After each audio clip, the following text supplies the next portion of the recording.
Ademar Mineiro é economista do DIEESE e da REBRIP, Rede Brasileira de Integração dos Povos. Nessa entrevista, Mineiro comenta a crise política e econômica na Venezuela, grande produtor de petróleo que luta para resistir à cobiça internacional. O economista ressalta que a tensão entre o bolivarianismo e as correntes conservadoras reflete a disputa histórica pela renda petroleira em um país que não soube agregar valor à produção e agora recorre à China como alternativa ao tradicional mercado norte-americano. A vitória eleitoral do partido de Maduro na maioria das regiões pode levar estabilidade política à Venezuela? Você já vem tendo há algum tempo alguma mudança importante na Venezuela. Então você teve o processo constituinte, que eu acho que foi uma marca importante, criou, digamos, pelo menos uma duplicidade de poder, uma triplicidade de poder, né? Porque tem o executivo, aí de repente você tinha um parlamento que é muito antagônico ao executivo, e a criação da Assembleia Constituinte, na verdade, criou um outro polo de poder que desequilibrou um pouco o jogo a favor do bolivarianismo na Venezuela, né? Então, acho que esse é um ponto a tomar em consideração. E de lá para cá, você teve, de novo, um outro processo eleitoral agora mais recente, né, que foi a questão das eleições de governadores de estado, né, em que não só você teve uma vitória grande do governo, como, do outro lado, a oposição acabou se dividindo, né? E a gente viu agora, no final, na questão do juramento que os governadores tinham que fazer, 4 governadores de oposição, eleitos pela oposição, toparam fazer o juramento ao poder constituinte, e um deles não topou. Então não se sabe nem o que vai acontecer com esse governador, na medida que, para tomar posse, ele tem que fazer o juramento, né? Então isso, digamos, dividiu um pouco a oposição. Ela agora está buscando um rumo, né, que, digamos, até um ano atrás eles achavam que sabiam qual era o rumo, e agora parece não ter muito claro qual é esse rumo, né? Mais da metade da arrecadação tributária na Venezuela vem da renda do petróleo, que financia 80% das políticas sociais. Até que ponto a relativa melhoria nos preços do petróleo e a antecipação das vendas para a China pode garantir a retomada do protagonismo do governo bolivariano? Esse momento que a gente está vivendo agora, ou seja, essa retomada desse protagonismo oficial, um processo constituinte que está andando, né, que vai ter lá as suas deliberações a serem tomadas, e, de outro lado, uma oposição dividida a respeito do que fazer para frente.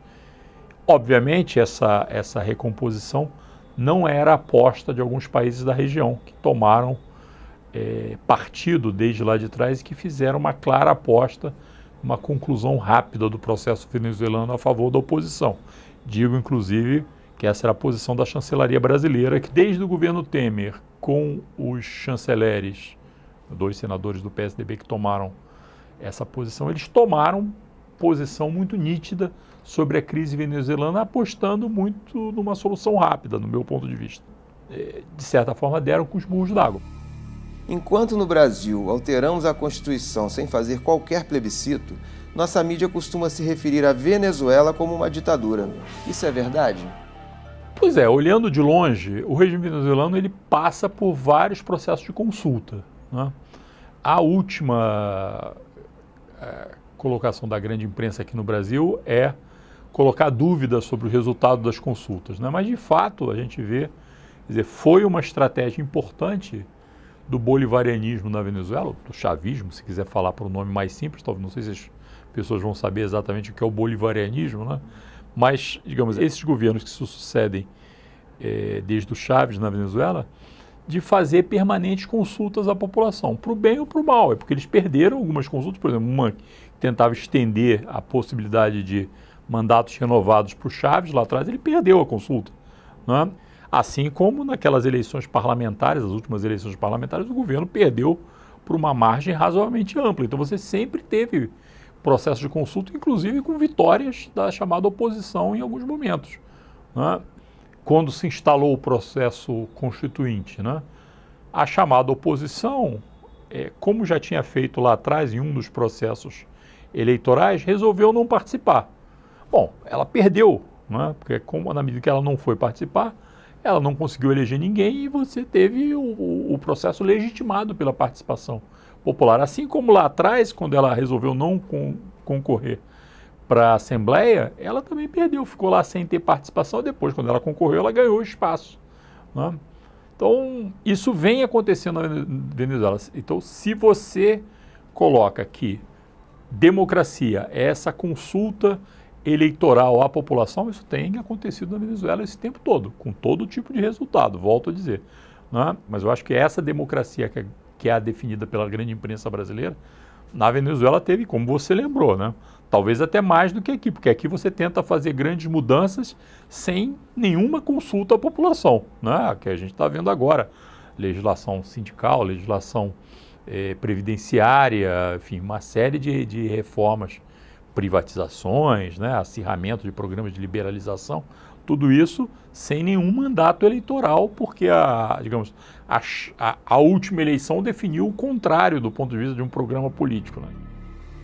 Apesar da acirrada disputa política, nenhuma das duas correntes predominantes na Venezuela foi bem sucedida na utilização da renda do petróleo para agregar valor à produção.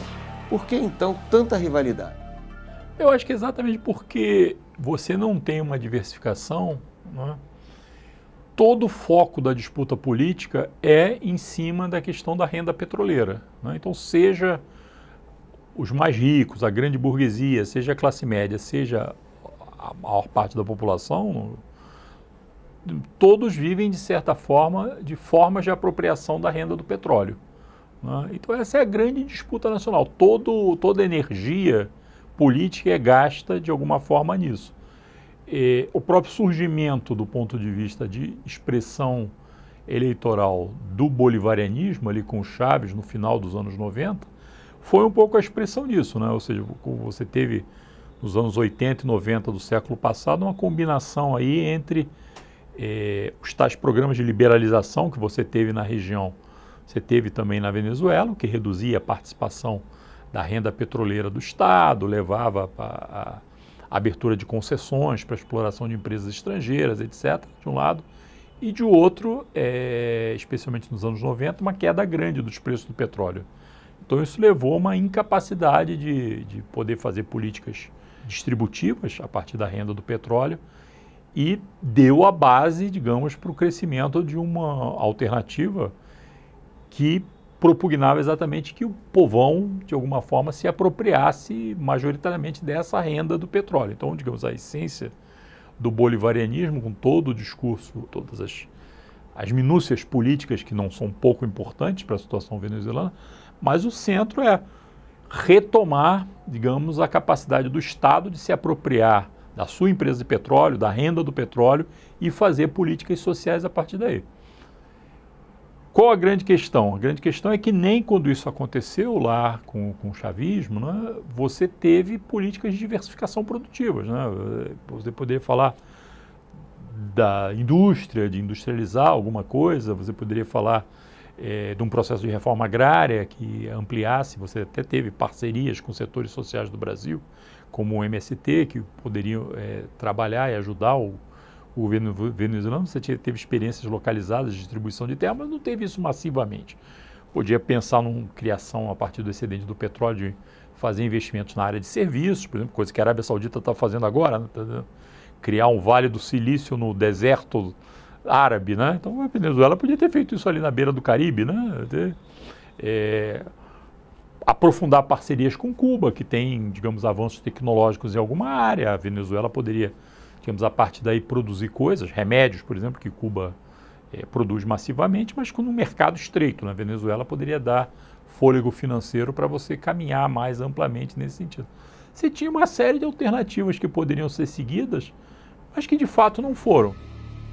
Até por conta da proximidade física com os Estados Unidos, há um vínculo histórico entre os dois países. Como você vê a aproximação da Venezuela com a China? Isso a gente vai ter que ver com os anos aí para frente. Quer dizer, realmente teve uma aproximação econômica muito forte em cima dessa antecipação das vendas de petróleo da Venezuela, que fez com que a Venezuela ganhasse fôlego nesse momento para mobilizar políticas internas. Isso quer dizer também que resultou numa aproximação política, né, que já vinha sendo sinalizada, mas que que é forte nesse momento, né? Agora, o que representa isso para fora é difícil de saber, até porque, digamos, esses passos da China, como a gente viu agora, o Xi Jinping, né? Os discursos no Congresso do Partido Comunista Chinês, pela primeira vez, digamos, fala de um salto da China para fora, né? Uma política chinesa para o mundo digamos, da grande China, né?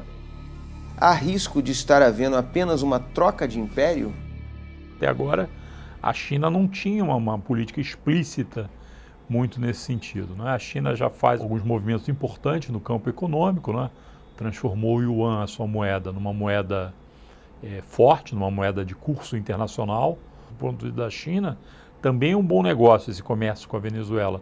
A China vai importar petróleo, mas vai substituir dentro da Venezuela os produtos que outros países pararam de mandar para a Venezuela, inclusive por boicote político, caso do Brasil. Então o Brasil vai perder mercados, né, porque os chineses vão entrar aí, pelo menos na área de produtos manufaturados, talvez na área de produtos primários. Então a China não é uma exportadora de produtos primários ou de alimentos, mas na parte de manufaturados, eu arrisco dizer que o Brasil perdeu mercados, assim como outros países da região, né? Agora, o que vai ser a política chinesa para frente, o que representa essa aproximação num quadro em que a Venezuela é um país latino-americano e caribenho, né? Então tem toda essa conformação regional, todo o discurso bolivariano é um discurso de integração regional, não um discurso de aproximação com a China. Há uma tradição não intervencionista da parte da China. Não é melhor que viver sob a pressão dos Estados Unidos? O discurso tradicional chinês sempre foi um discurso de respeito da soberania, né? Então, mesmo agora no Congresso, se fala da grande China, mas se fala, digamos, do respeito às soberanias nacionais, etc, etc. Então, a China nunca se meteu com essa história. Diferente exatamente do que você falou, dos Estados Unidos, né? E a China, para além do discurso político, também tem um problema pragmático. Qual é a capacidade de intervenção da China em qualquer lugar do mundo? Não é muito pequena, quer dizer, não só não tem essa tradição, como não tem um exército, uma marinha com essa capacidade de intervenção, diferente dos Estados Unidos, né? E diferente, inclusive, de ex-potências coloniais, como a Inglaterra e a França, que mantém ainda, a gente vê o que acontece no mundo, né? Aqui a gente teve experiência, em poucas semanas a Inglaterra chegou aqui e botou a Argentina para correr das Malvinas, né?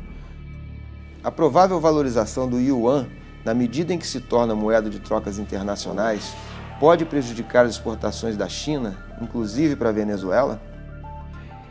A China tem caminhado bem nos dois sentidos. De um lado, de afirmar o yuan como uma moeda forte, né, a nível internacional, e de outro, manter, né, o controle da moeda. É sempre bom lembrar, porque as pessoas desconsideram isso muitas vezes quando falam na China. A China não participa desse processo de livre movimentação de capitais. A China tem controle de capitais e, por isso, ela tem a capacidade de arbitrar, digamos, o valor da sua moeda, diferente de outros países que ficam totalmente à mercê dos fluxos financeiros que desestabilizam seus próprios mercados financeiros. A China não faz isso. A China tem controle de capitais. Ela até tem, do ponto de vista da medida em que mantém o sistema lá de um país, dois sistemas com Hong Kong, tem algumas experiências a partir de Hong Kong que manteve, digamos, a liberdade econômica de fazer investimentos ali a partir de Hong Kong e de ver como é que isso funciona. Mas a China continental, ela mantém controle, né? O yuan, a moeda chinesa, que não é o dólar de Hong Kong, é o yuan, ela mantém uma moeda sob controle e por isso ela tem conseguido, né, dado que ela não é exposta a esses grandes fluxos financeiros de capital, ela tem conseguido manter a competitividade da moeda e essa capacidade de fazer uma moeda de circulação internacional. Então, variar significaria ter uma apreciação, né, uma valorização forte do yuan. A China é uma detentora de reservas líquidas muito grandes, significa que ela tem dólares em quantidade enorme, títulos públicos americanos, ela tem um poder financeiro grande, isso valorizaria o yuan, mas mais do que valorizar, exporia o yuan a bolhas financeiras, a possibilidade especulativa. Todo mundo fala de que a dívida pública chinesa interna talvez seja muito grande, então isso daí colocaria a China numa posição de fragilidade face aos especuladores, tal. Não se sabe qual é que poder eles teriam face ao volume de reservas chinês, etc. Mas exporia, certamente, o yuan a flutuações que estão longe de ser, digamos, o desejo do governo chinês, que prefere estabilidade, né? Então, acho que a China não vai caminhar por aí, pelo menos no curto prazo, e vai manter o controle da sua moeda. Então, isso é importante do ponto de vista da China. Ela não vai se expor a problemas de competitividade por essa área cambial, né?